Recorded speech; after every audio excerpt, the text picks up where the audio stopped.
Dylan, say hi, fans. Hi, fans.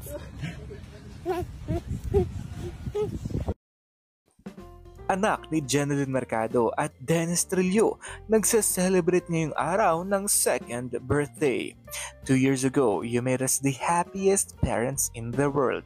Happy second birthday, our little princess. Love, Mama Mika and Papa Blippi.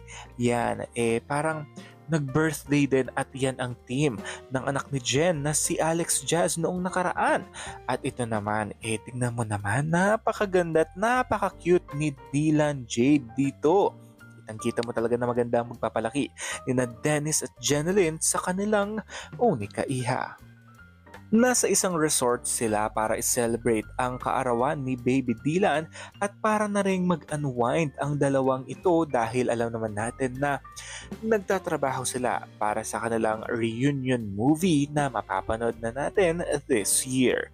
Kaya naman tara at panoorin natin at malaman kung ano nga ba ang makaganapan sa second birthday ni Dylan Jade.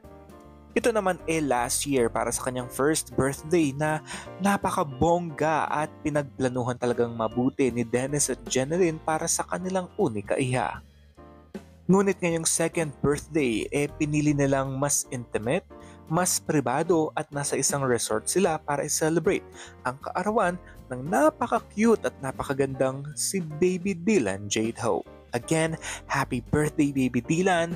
And syempre, yung wish ng parents mo ay sana matupad at maging stay pretty and stay beautiful as you are.